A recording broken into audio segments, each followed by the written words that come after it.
அனைவருக்கும் வணக்கம். DS life ஸ்டைலுக்கு அன்போடு வரவேற்றுக் கொள்கின்றேன். நான் இன்றைக்கு ஸ்ட்ராபெர்ரி மில்க் ஷேக் செய்ய போகிறேன். இப்போ லாக்டவுன் என்பதனால் கடைக்கு போக முடியாது.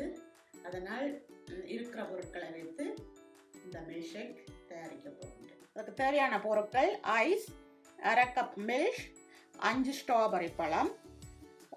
இந்த 3 தான் தேவை. மற்றது அரைக்கிறதுக்கு கிரைண்டர். உங்கள்கிட்ட வெனிலா ஐஸ்கிரீம் இருந்தால் அது இன்னும் கலரை கொடுக்கும், ஸ்ட்ராபெரின்ற கலரை. ஆனால் என்னட்ட இல்லாதபடியாக நான் சாக்லேட் ஐஸ்கிரீமில் செய்ய போகிறேன். வெனிலா ஐஸ்கிரீம் போட்டிங்கன்னா நீங்கள் சுகரும் போட்டால் இன்னும் டேஸ்டாக இருக்கும். நான் இன்றைக்கு சுகர் போட இல்லை, சுகர் இல்லாமல் தான் செய்ய போவோம். இப்போ இந்த பழத்தை இந்த கிரைண்டரில் போடுவோம்.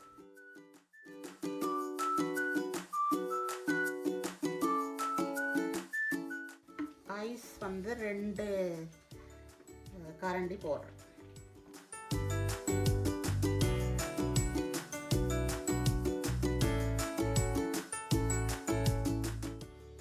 இப்போ முதல் இது அரைப்போம்.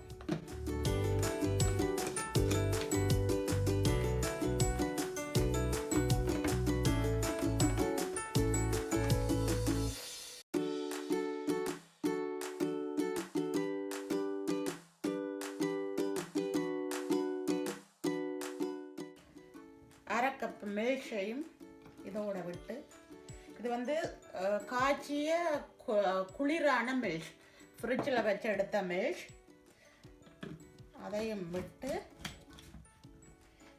ரொம்பவும் அரைப்போம்.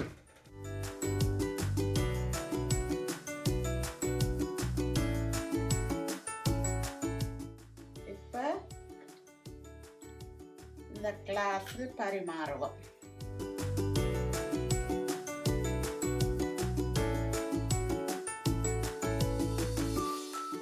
இது நான் சாக்லேட் ஐஸ்கிரீம் தான் இருந்தபடியாக அதை போட்டேன் நான். ஆனால் வெனிலா ஐஸ்கிரீம் போட்டால் இன்னும் சூப்பராக இருக்கும். இதுவும் நல்லா இருக்குது.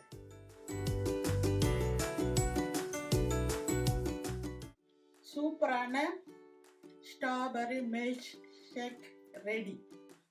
நீங்களும் இந்த மில்க் ஷேக்கை செய்து பாருங்கள். வீட்டில் செய்து பார்த்து எனக்கு கமெண்ட் பண்ணுங்க எப்படி இருந்தது. நன்றி, வணக்கம்.